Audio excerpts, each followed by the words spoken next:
De acordo com Darwin e Wallace, para compartilhar o crédito pela descoberta da seleção natural, tem sido citado por um notável exemplo de cooperação desinteressada e boa vontade entre cientistas. Na verdade, não foi dada a Wallace a chance de concordar com o plano. Ele nem sequer foi consultado. Mandar uma carta a Wallace estava em Ternate e receber sua resposta teria demorado meses. Wallace só foi saber sobre a apresentação conjunta à Sociedade Linneana 3 meses depois do encontro. Para imenso alívio de Darwin, Wallace declarou-se perfeitamente satisfeito com o modo como o problema fora resolvido. Ele e Darwin foram amigos e colegas até o fim da vida de Darwin, embora discordassem sobre algumas questões científicas importantes. Wallace fora conduzido à seleção natural por suas observações de milhares de espécies na natureza, para a qual perfeitamente adaptada ao seu nicho ecológico, e pelo reconhecimento de que a existência é uma luta pela sobrevivência, ideia esta que, como Darwin, ele observou da leitura do ensaio sobre a população de Malthus. Wallace sabia que ele e Darwin havia chegado independentemente à teoria da seleção natural. Nunca se aventou que Darwin houvesse roubado a ideia de Wallace e aceitou o fato de que Darwin a formulara primeiro. Tanto em suas cartas particulares como em suas obras publicadas, cada um se referiu com afeição e respeito ao outro. Wallace não parece ter se importado por ter sido o nome de Darwin e não o seu, que se tornou intimamente associado à concepção revolucionária de ambos. Atormentado de preocupações e pesar, Darwin não compareceu ao encontro da Sociedade Linneana, no qual a teoria foi apresentada. Seu filho mais novo, Charles, acabara de morrer de escarlatina e sua filha Ethel estava doente.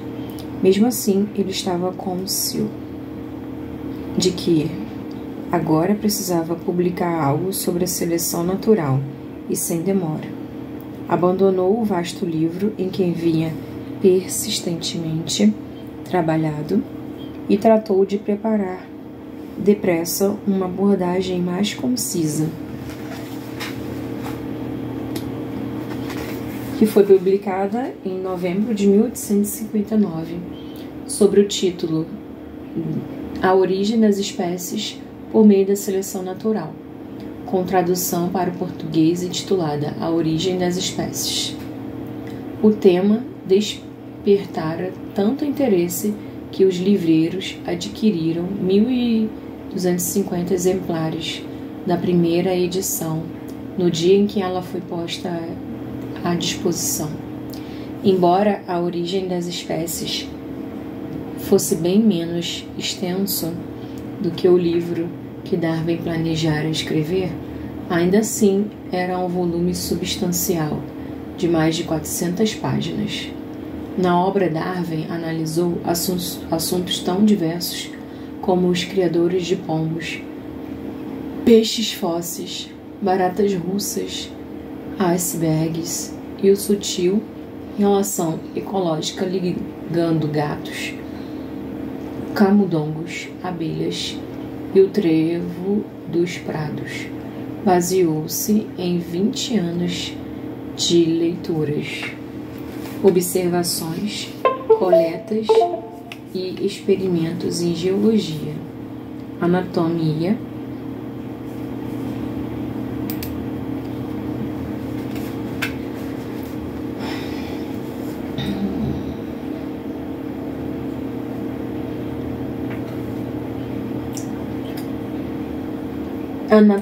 botânica e zoologia, para defender suas ideias principais.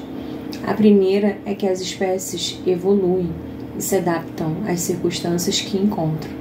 Darwin ainda estava usando o termo descendência com modificações.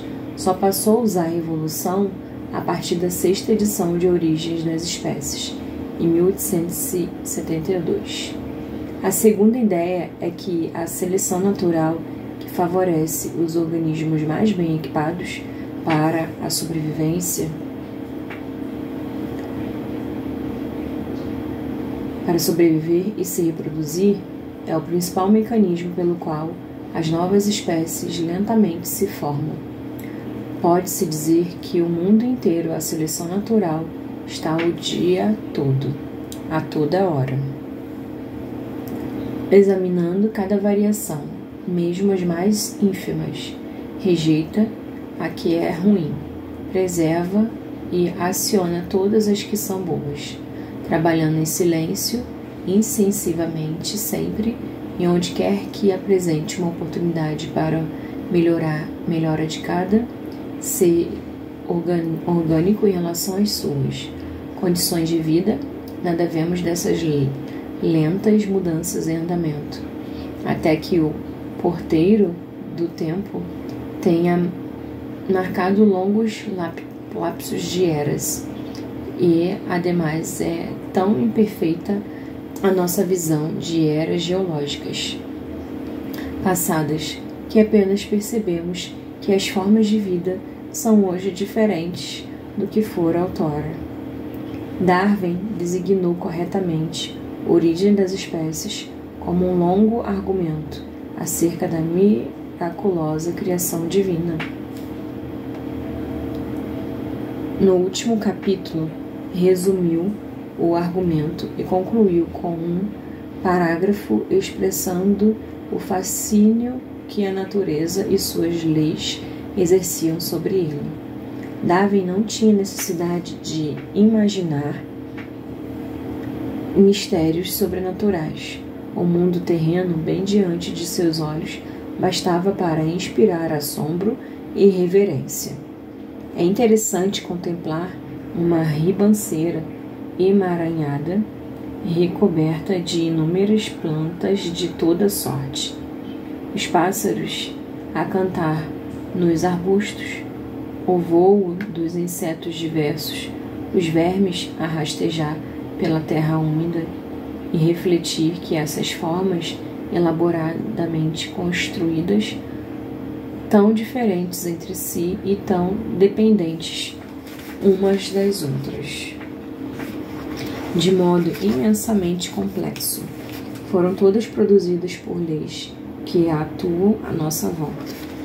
É grandiosa essa visão de que a vida, com suas várias faculdades, foi originalmente insuflada em algumas formas, ou em uma, e que enquanto este planeta prossegue em seus ciclos segundo a imutável lei da gravidade de um início tão simples, evoluíram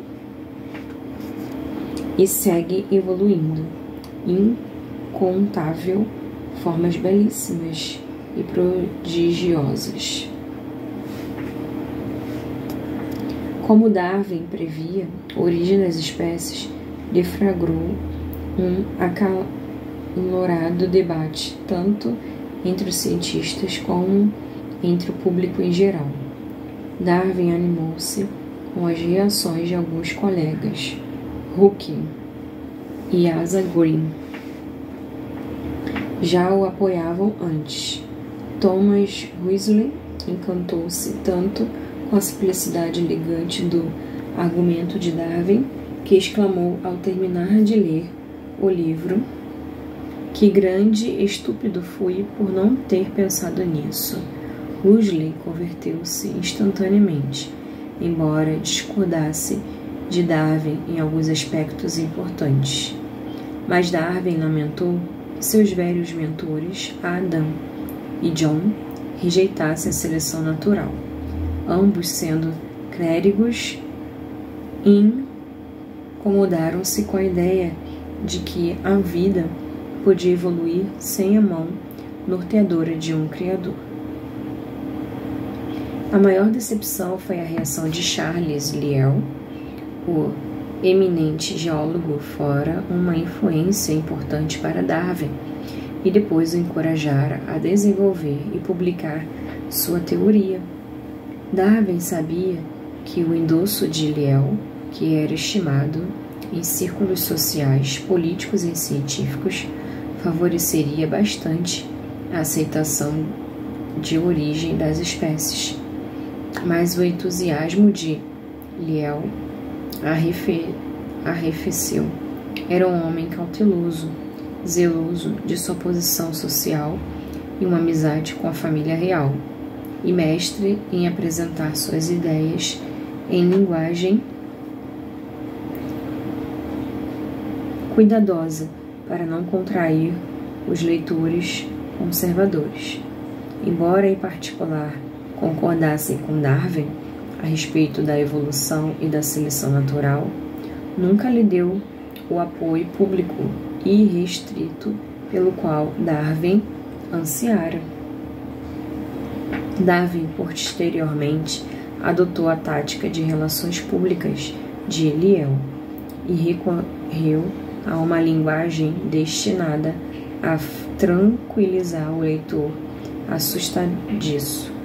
Um exemplo significativo pode ser encontrado na segunda edição de Origem das Espécies, na qual Darwin modificou a sentença final, dizendo que a vida fora originalmente insuflada pelo Criador em algumas formas, ou em uma, acrescentou, pela criação, para lembrar ao leitor que a seleção natural não necessariamente bania Deus do universo. Contudo, no capítulo A Luta pela Existência, para evidenciar que a natureza estava longe de ser benévola, Darwin expôs, em linhas gerais, a doutrina malthusiana de que a natureza produz mais organismos do que os que podem sobreviver, e deu exemplos: pássaros que saem do ovo e perecem ainda filhotes, sementes que nunca chegam a brotar. Em outros textos, Darwin mencionou alguns aspectos da história natural que pareceu cruéis demais para ser obra de um Deus bondoso, como as vespas que põem ovos no corpo de larvas vivas de mariposa, as quais são lentamente devoradas pelas vespas incubadas. Em uma ocasião, Darwin desabafou em carta a Hooker que livro um capelão do diabo poderia escrever sobre as desajeitadas, perdularias incompetentes, inferiores e horrivelmente cruéis obras da natureza. Darwin lembrava-se da expressão capelão do diabo, usada para referir-se a quem prega em nome do diabo, e não a Deus. Dos seus tempos de estudante em Cambridge, quando ela fora aplicada a Robert Taylor, um clérigo renegado que se voltara contra o cristianismo por fazer críticas à igreja. Tera fora preso.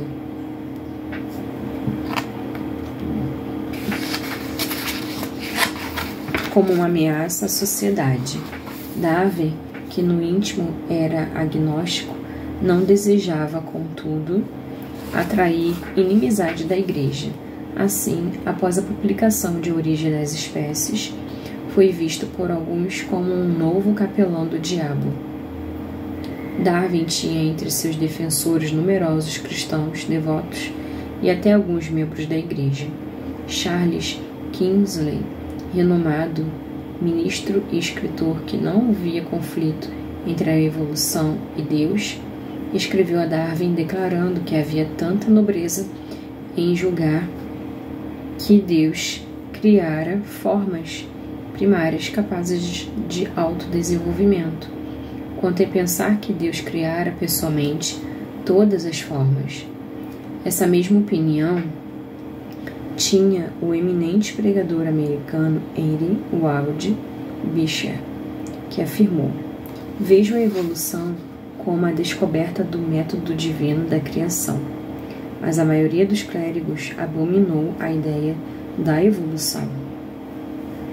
Diziam que a evolução negava o relato bíblico da criação e que as pessoas começassem a duvidar da Bíblia onde iriam parar. Falar em evolução ameaçava a autoridade moral da Igreja, que era uma força política além de espiritual.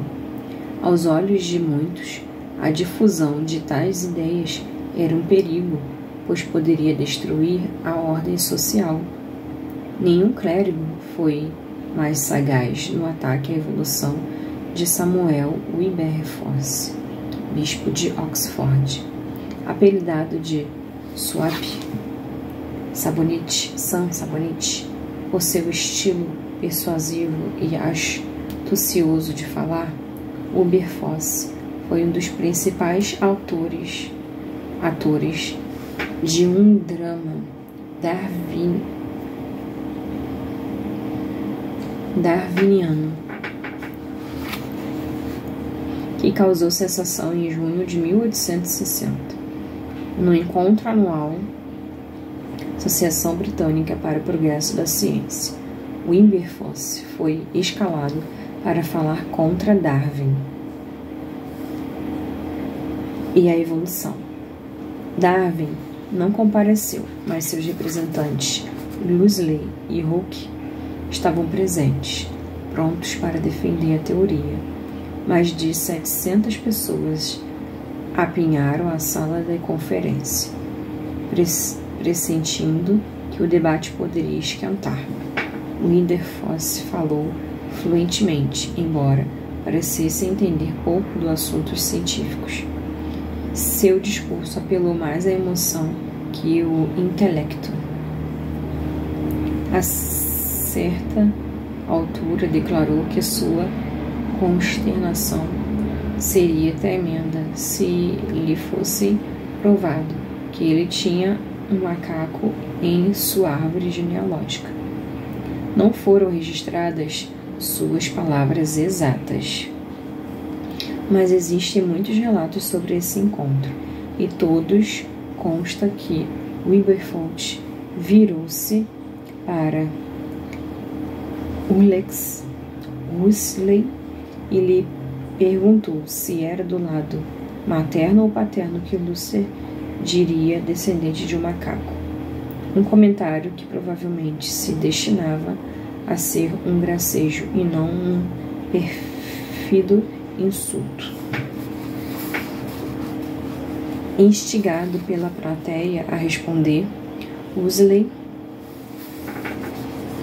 retrucou que seria melhor ter como avô macaco do que um homem inteligente e influente que usava seu imenso talento com o mérito propósito de introduzir o ridículo em uma discussão científica séria. A sala explodiu em um falatório excitado. Uma senhora ficou tão chocada que desmaiou.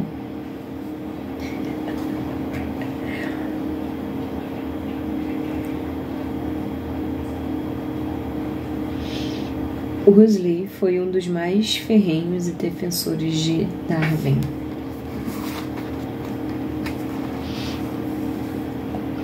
O tumulto provocado pela réplica de Huxley ainda não se dissipara quando o homem grisalho levantou-se na plateia e ergueu uma Bíblia enorme sobre a cabeça.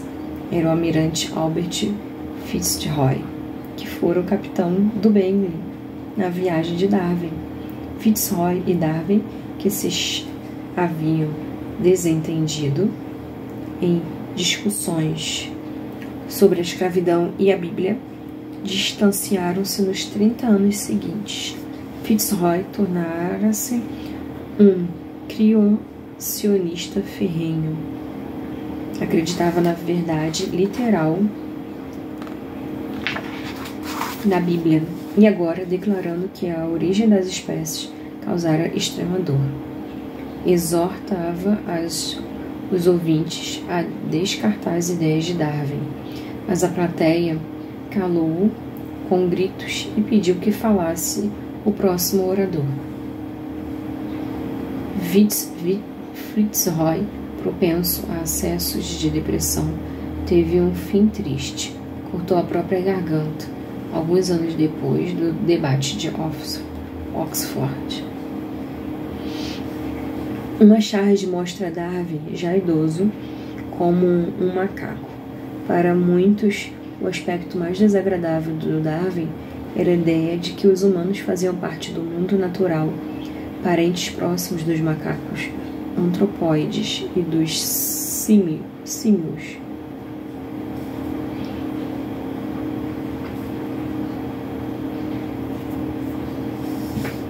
O orador seguinte do debate foi Hooke. Em seu discurso comedido e marcante, demonstrou à plateia que Wilberforce não era a origem das espécies, era um ignorante em ciências. Escreveu depois a Darwin, exultante. O bispo não teve uma só palavra a dizer como resposta. A reunião encerrou-se em seguida, ficando você, o senhor da arena, após 4 horas de batalha. Embora Hooker houvesse apresentado o argumento dos evolucionistas, foi a réplica fulminante de Rowley ao bispo que ficou na memória das pessoas. O incidente contribuiu para que o decidido e tenaz Huxley, sempre pronto para pelejar,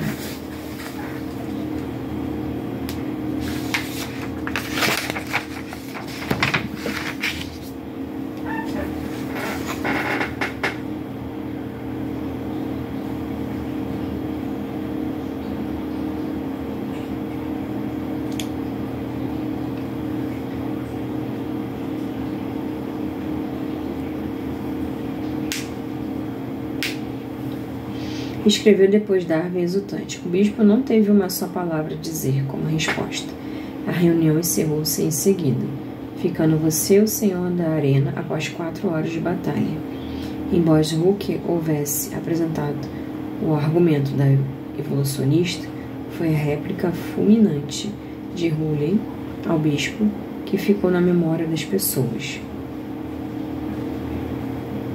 O incidente contribuiu para que o decidido e tenaz Huxley, sempre pronto para pelejar por Darwin e pela evolução, ganhasse o apelido de Bulldog de Darwin.